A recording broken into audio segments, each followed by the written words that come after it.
नमस्ते। आज के इस दिलचस्प विश्लेषण में हम आधुनिक भारत के उस 190 साल लंबे सफर पर निकलने वाले हैं जिसे 1757 से 1947 के बीच का दौर माना जाता है।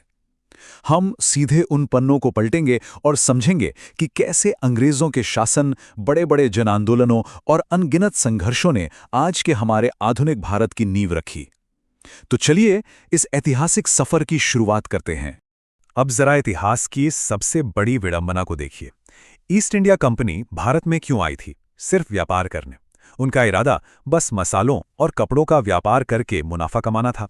लेकिन देखिए कैसे एक साधारण सी व्यापारिक कंपनी की नज़र हमारे आर्थिक संसाधनों से हटकर पूरे उपमहाद्वीप पर राज करने की महत्वाकांक्षा में बदल गई। दुनिया के सबसे अमीर देशों में से एक पर उन्होंने कैसे पूरा राजनीतिक कब्जा जमा लिया, ये कहानी सच में किसी को भी हैरान कर सकती है। इस पूरे इतिहास को आसानी से समझने के लिए हमने इस चर्चा को 5 अहम हिस्सों में बांटा है। पहला, अंग्रेजी शासन की शुरुआत। दूसरा, सामाजिक सुधार और क्रांति। तीसरा, कांग्रेस और स्वतंत्रता आंदोलन। चौथा, क्रांतिकारी आंदोलन का प्रभाव। और आखिर में भारत की आज़ादी। तो चलिए सबसे पहले बात करते हैं पहले पड़ाव की, अंग्रेजी शासन की शुरुआत। देखिए, जो कंपनी सिर्फ व्यापार के लिए आई थी उसने धीरे धीरे अपनी कूटनीति और सेना का इस्तेमाल करना शुरू कर दिया।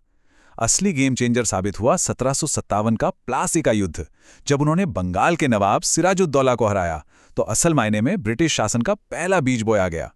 और इसके कुछ ही साल बाद 1764 में बक्सर के युद्ध ने तो जैसे इस पर पक्की मोहर लगा दी। इस एक जीत से बंगाल, बिहार और ओडिशा के दीवानी अधिकार सीधे अंग्रेजों के हाथ में चले गए। उनका शिकंजा अब पूरी तरह कस चुका था। आगे बढ़ते हैं हमारे दूसरे हिस्से की तरफ, सामाजिक सुधार और क्रांति। 19वीं सदी आते आते एक बात साफ हो गई थी कि बदलाव सिर्फ अंग्रेजों के खिलाफ नहीं बल्कि समाज के अंदर से भी आना चाहिए। राजा राम मोहन राय ने सती जैसी कुप्रथा के खिलाफ जोरदार आवाज उठाई और ब्रह्म समाज की स्थापना की। इसी तार्किक सोच को स्वामी दयानंद सरस्वती ने आर्य समाज बनाकर और आगे बढ़ाया। और दूसरी तरफ ईश्वर चंद्र विद्यासागर ने विधवा पुनर्विवाह का समर्थन करके पुरानी बेड़ियों को तोड़ने का एक बहुत ही साहसिक कदम उठाया। ये सिर्फ सुधार नहीं थे बल्कि भारतीयों के भीतर सोए हुए आत्मसम्मान को जगाने की एक मुहिम थी। और जब समाज में ये चेतना जाग रही थी और अंदर ही अंदर असंतोष सुलग रहा था, तब एक बहुत बड़ा ज्वालामुखी फटा, 1857 की क्रांति। इसे हम भारत का पहला स्वतंत्रता संग्राम मानते हैं। ये कोई छोटा मोटा विद्रोह नहीं था, ये विदेशी सत्ता की जड़ों पर किया गया पहला, सबसे बड़ा और संगठित प्रहार था। इसने तो सच में ब्रिटिश साम्राज्य की नींव को बुरी तरह हिलाकर रख दिया था। अब आप सोच रहे होंगे कि ये चिंगारी भड़की कैसे? इसके पीछे थी अंग्रेजों की दमनकारी नीतियां, किसानों पर लगाया गया भारी लगान और सैनिकों का वो गुस्सा जो चर्बी वाले कारतूसों की वजह से फूटा था, जिससे सीधे तौर पर धर्म में दखल अंदाजी माना गया। इस गुस्से को एक दिशा दी मंगल पांडे, रानी लक्ष्मीबाई और बहादुर शाह जफर जैसे साहसी नेताओं ने। उन्होंने मिलकर इस विरोध को एक ऐतिहासिक क्रांति का रूप दे दिया। अब आते हैं तीसरे अहम पड़ाव पर, कांग्रेस और स्वतंत्रता आंदोलन। 1857 के बाद अंग्रेजों ने अपनी पकड़ और मजबूत कर ली थी, लेकिन भारतीयों ने भी अपने विरोध का तरीका बदल लिया।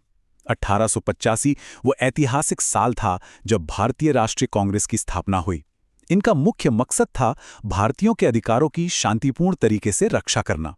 यहीं से संघर्ष का एक नया दौर शुरू हुआ, जहां सड़कों पर होने वाले विरोध के साथ साथ संस्थागत और राजनीतिक अधिकारों की लड़ाई लड़ी जाने लगी। 20वीं सदी आते आते महात्मा गांधी के नेतृत्व में इस आंदोलन ने एक बहुत ही बड़ा और तेज रूप ले लिया। रणनीति बिल्कुल बदल चुकी थी।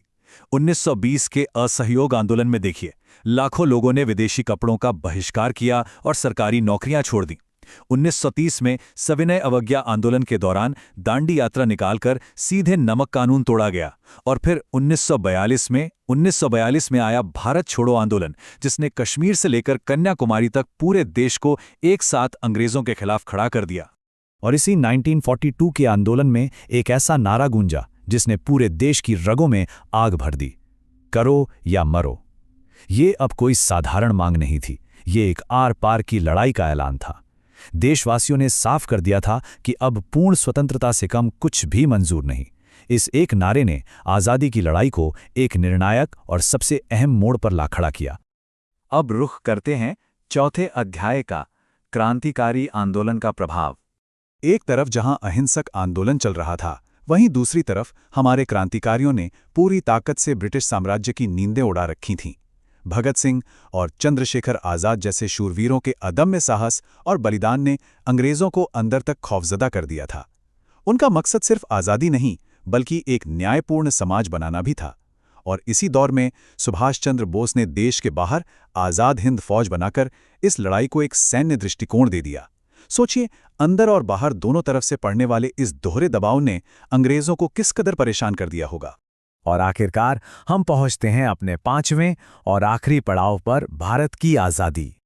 1947 ये सिर्फ एक साल का अंक नहीं है, ये एक नए युग का सवेरा है। दशकों के अथक संघर्ष और अनगिनत बलिदानों के बाद 15 अगस्त 1947 को भारत की बेड़ियां आखिरकार टूट गई। हमारा देश स्वतंत्र हुआ और इसी आज़ादी के साथ एक नई शुरुआत हुई, जहां जवाहरलाल नेहरू स्वतंत्र भारत के पहले प्रधानमंत्री बने। आधुनिक भारत की बुनियाद का ये सबसे मजबूत पत्थर है। तो इस 190 साल लंबे सफर का निचोड़ क्या है?